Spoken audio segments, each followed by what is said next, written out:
Hello friends, तो कैसे हैं आप लोग। Welcome to fresh pharmacy YouTube channel. तो हम पढ़ रहे थे फिफ्थ सेमेस्टर का सब्जेक्ट फार्माकोग्नोसिस सेकंड।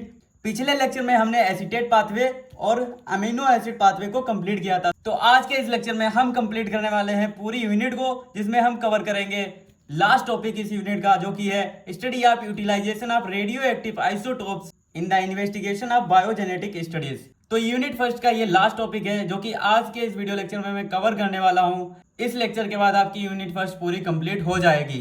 तो इसके बाद हम यूनिट टू स्टार्ट करेंगे, जो कि दो पार्ट में होने वाली है। इसके दो ही लेक्चर बनेंगे, जिसमें पहले लेक्चर में मैं यहाँ तक कंप्लीट करूंगा और दूसरे लेक्चर में मैं यहाँ तक पूरा कंप्लीट करवा दूंगा। तो आपकी सेकेंड यूनिट भी जल्दी से जल्दी कंप्लीट हो जाएगी। तो चलिए स्टार्ट कर लेते हैं अपना यूनिट फर्स्ट का लास्ट टॉपिक, जो कि है study of utilization of radioactive isotopes. जो बायोजेनेटिक स्टडीज होती हैं उनको इन्वेस्टिगेट करने के लिए हम क्या करेंगे, रेडियो एक्टिव आइसोटोप्स का यूज करेंगे। तो इसी में हम सबसे पहले देख लेते हैं कि आइसोटोप्स क्या होते हैं। Isotopes are those elements which have same chemical properties और same atomic number but have different atomic mass. देखो आइसोटोप्स क्या होते हैं। आइसोटोप्स ऐसे एलिमेंट्स होते हैं जिनकी जो केमिकल प्रॉपर्टी और जो एटॉमिक नंबर होता है वो दोनों सेम होते हैं, लेकिन उनका जो एटॉमिक मास होता है, एटॉमिक मास होता है, जैसे कि परमाणु भार जिसको हिंदी में कहते हैं, वो डिफरेंट होता है, आपके आइसोटोप्स कहलाते हैं। तो इसका एग्जांपल हम देख लेते हैं कौन कौन से आइसोटोप्स होते हैं। हाइड्रोजन में आप देख सकते हो यहाँ पर इसका एटॉमिक नंबर तो सेम है, लेकिन जो इसका एटॉमिक मास है, यानी कि इसका जो वेट है, एटॉमिक वेट यानी परमाणु भार, वो अलग अलग हो रहा है। ऐसे ही आप कार्बन में देख सकते हो, जिसका जो एटॉमिक नंबर सेम है, लेकिन इसका जो एटॉमिक मास है वो डिफरेंट है। ठीक है, तो आइसोटोप्स के ये एग्जांपल हो गए। तो आइसोटोप्स क्या होते हैं। आइसोटोप्स ऐसे एलिमेंट्स होते हैं जिनकी केमिकल प्रॉपर्टी और एटॉमिक नंबर दोनों सेम होते हैं, लेकिन एटॉमिक मास डिफरेंट होता है, आइसोटोप्स कहलाते हैं। आई होप आप लोग समझ गए होंगे। देखो हमने आइसोटोप समझ गया, लेकिन हमें पढ़ना क्या है, रेडियो एक्टिव आइसोटोप्स। तो अब हम देख लेते हैं कि रेडियो एक्टिव आइसोटोप्स क्या होते हैं। Radioactive isotopes are those isotopes which are unstable and emit the radiations. देखो रेडियो एक्टिव आइसोटोप्स क्या होंगे, ऐसे आइसोटोप्स होंगे जो कि अनस्टेबल होंगे और रेडिएशन को इमिट करेंगे, रेडियो एक्टिव आइसोटोप्स कहलाएंगे। And the phenomena of emitting radiation is called radioactivity. और देखो जो फिनोमिना है जो कि हमारे रेडिएशन को इमिट कर रहा है कोई भी आइसोटोप, तो उसको क्या कहेंगे, उसकी रेडियो एक्टिविटी कहेंगे। ठीक है, and such isotopes are called radioactive isotopes. कहने का मतलब यह है कि ऐसे आइसोटोप्स जो कि रेडिएशन को इमिट करते हैं और जिनके पास रेडियो एक्टिविटी होती है, ऐसे आइसोटोप्स आपके रेडियो एक्टिव आइसोटोप्स कहलाते हैं। तो आई होप आप लोग समझ गए होंगे। बाकी आपके सामने डिफिनेशन लिखी है, वो आप पढ़ लेना। ठीक है, अब इसका एग्जांपल देख लेते हैं कि कौन कौन से रेडियो एक्टिव आइसोटोप्स होते हैं। जैसे आपके कार्बन, हाइड्रोजन, फॉस्फेट, ये आपके क्या है, रेडियो एक्टिव आइसोटोप्स हैं, क्योंकि इनके पास क्या होती है, कैपेबिलिटी होती है, ये रेडिएशन को इमिट कर सकते हैं। ठीक है, तो आई होप आप लोग समझ गए होंगे। तो अब हम देख लेते हैं कि बायोजेनेटिक स्टडीज क्या होती हैं। Biogenetic studies are those studies which are used to synthesize the primary and secondary metabolites in living beings। देखो बायोजेनेटिक स्टडीज क्या होती है, ऐसी स्टडी होती हैं जो कि हमारे प्राइमरी और सेकेंडरी मेटाबोलाइट्स होते हैं, उनको सिंथेसाइज करने के लिए स्टडी की जाती है। ऐसी स्टडी को हम क्या करते हैं, बायोजेनेटिक स्टडी कहते हैं। ठीक है, समझ गए। मतलब जो हमारे प्राइमरी और सेकेंडरी मेटाबोलाइट हैं उनको सिंथेसाइज करने के लिए इस स्टडी का यूज किया जाता है। There are various intermediate and steps are involved in the biosynthetic pathway in plants can be investigated by following techniques। और गाइज मैं आपको बता दूं, जो हमारे प्लांट में कई सारे जो पाथवे चलते हैं जिनसे हमें प्राइमरी सेकेंडरी मेटाबोलाइट्स मिलते हैं, उन प्राइमरी सेकेंडरी मेटाबोलाइट को इन्वेस्टिगेट करने के लिए हम क्या करते हैं, कई सारी टेक्निक का यूज करते हैं। जैसे कि पहली टेक्निक है ट्रेसर टेक्निक, दूसरा है आपका grafting method, use of isolated organ and tissue, चौथा है आपका यूज ऑफ म्यूटेंट स्ट्रेंस, पांचवा है आपका एंजाइमेटिक स्टडीज। तो इन टेक्निक के थ्रू हम क्या कर सकते हैं, किसी भी प्लांट में जो बायोसिंथेटिक पाथवे चल रहे होते हैं उनको इन्वेस्टिगेट कर सकते हैं। तो मैं आपको बता दूं, इस टेक्निक में आपको क्या करना है, सिर्फ ट्रेसर टेक्निक ही पढ़नी है, बाकी के आपको नाम याद रखने हैं। ठीक है, तो अब हम देख लेते हैं कि ट्रेसर टेक्निक क्या होती है। ट्रेसर टेक्निक के नाम से हमें पता चल रहा है कि इसमें क्या कर रहे हैं, हम कोई ऐसा कंपाउंड लेंगे जिसमें क्या करेंगे, ऐसे मॉलिक्यूल लगा देंगे जिसको हम ट्रेस कर सकें। ठीक है, तो ये एक ऐसी टेक्निक हो सकती है। तो चलिए अब डिफिनेशन टाइप में देख लेते हैं कि ट्रेसर टेक्निक होती क्या है।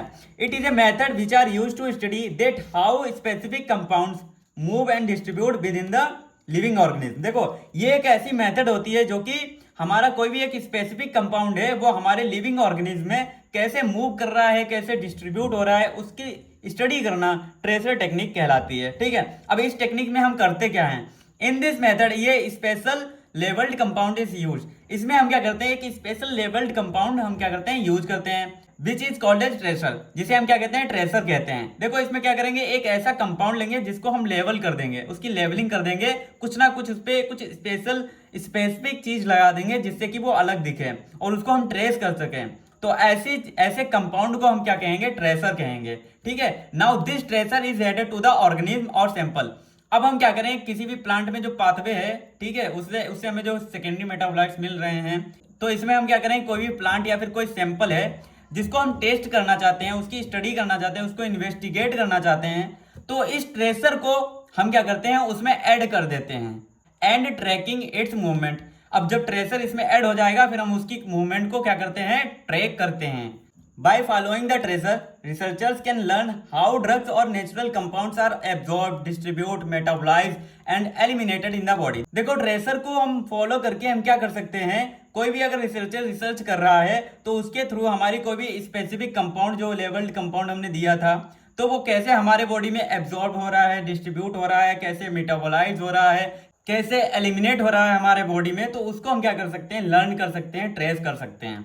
There are various steps involve in the tracer technique. अब जो हमारी ट्रेसर टेक्निक होती है उसमें कई सारे स्टेप्स होते हैं जिनके थ्रू हम क्या कर सकते हैं, ट्रेसर टेक्निक को परफॉर्म कर सकते हैं। ठीक है, तो इसमें सबसे पहला स्टेप क्या होता है, सिलेक्शन ऑफ सुटेबल ट्रेसर। इसमें सबसे पहले हम क्या करेंगे, एक सुटेबल ट्रेसर को सेलेक्ट करेंगे। सुटेबल ट्रेसर कैसा होना चाहिए, रेडियो एक्टिव होना चाहिए और क्या होना चाहिए, स्टेबल या फिर स्टेबल आपका आइसोटोप होना चाहिए। तो हम ऐसा ट्रेसर यूज करेंगे जो कि रेडियो एक्टिव होना चाहिए। दूसरा क्या करेंगे, हम attach the tracer to the compound of the interest. अब जिस भी सैंपल या फिर कोई भी कंपाउंड है जिसको हमें ट्रेस करना है, उसमें क्या करेंगे, ट्रेसर को ऐड कर देंगे, अटैच कर देंगे। तीसरा स्टेप है आपका administration of the level compound to the organism sample. देखो अब हम क्या करेंगे, जो हमने स्पेसिफिक कंपाउंड लिया था, जिसको हमने लेवल्ड कर दिया था, तो उस लेवल्ड कंपाउंड को हम किसी भी ऑर्गेनिज्म या फिर सैंपल जिसको हमें स्टडी करना है उसमें अटैच कर देंगे, उसमें एडमिनिस्टर कर देंगे। नाउ अगला स्टेप क्या है आपका, tracking the movement of the labelled compound within the organism और सैंपल। In this we watch that where the level compound goes inside the organism. ठीक है, अब देखो इसमें हम क्या करेंगे, जो हमने ट्रेसर को अपने ऑर्गेनिज्म या सैंपल में अटैच किया था उसकी जो मूवमेंट है उसको ट्रैक करेंगे। इसमें हम देखेंगे कि हमारा जो लेवल कंपाउंड है वो हमारी ऑर्गेनिज्म की बॉडी में कहाँ कहाँ जाता है। अगले स्टेप में हम क्या करते हैं, now take the samples at different times to see that how much compound is present. देखो अब हम क्या करेंगे, जब ये जो ट्रेसर टेक्निक हो रही होगी उसके मूवमेंट को हम चेक कर रहे होंगे, उसके साथ ही में हम क्या करेंगे, अलग अलग टाइम पर हम सैंपल्स को लेते रहेंगे और उसमें देखते रहेंगे कि कितना हमारा कंपाउंड प्रेजेंट है। अब अगला स्टेप आपका आता है use special techniques to analyse the collected sample. अब जो हमने सैंपल को कलेक्ट किया था उसको एनालाइज करने के लिए हम कुछ स्पेशल टेक्निक्स का यूज करते हैं। जैसे कि आपका पहला हो गया मास स्पेक्ट्रोफोटोमीटर, दूसरा है NHR स्पेक्ट्रोफोटोमीटर, तीसरा है आपका ऑटो रेडियोग्राफी, चौथा है आपका गीगर मुलर काउंटर। इन टेक्निक्स के थ्रू हम क्या करेंगे, जो हमने सैंपल को कलेक्ट किया था उसको एनालाइज कर सकते हैं कि हमारा कंपाउंड कितना प्रेजेंट है। अब अगला स्टेप क्या होगा आपका, अगले स्टेप में हम क्या करेंगे, understand the result to learn that how the compound moves and behaves in the organism. अगले स्टेप में क्या होता है, जो हमारा रिजल्ट होता है सैंपल को एनालाइज करने के बाद, उसमें हम कंपाउंड कैसे हमारे ऑर्गेनिज्म में मूव कर रहा है, कैसे बिहेव कर रहा है, उसको लर्न करते हैं।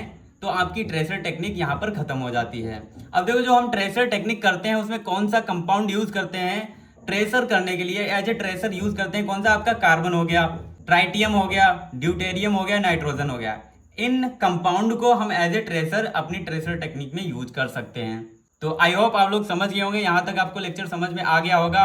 बहुत ही आसान भाषा में मैंने आपको समझाने की कोशिश की है। बाकी हैंड रिटन नोट्स आपको टेलीग्राम पर मिल जाएंगे। वीडियो लेक्चर कैसा लगा कमेंट करके जरूर बताना, वीडियो को लाइक कर देना, चैनल को सब्सक्राइब कर लेना। जैसे मैं अगला ही लेक्चर डालूंगा आपको नोटिफिकेशन मिल जाएगी। इसी के साथ चलिए मिलते हैं अपनी नेक्स्ट वीडियो में, तब तक के लिए बाय बाय, जय हिंद।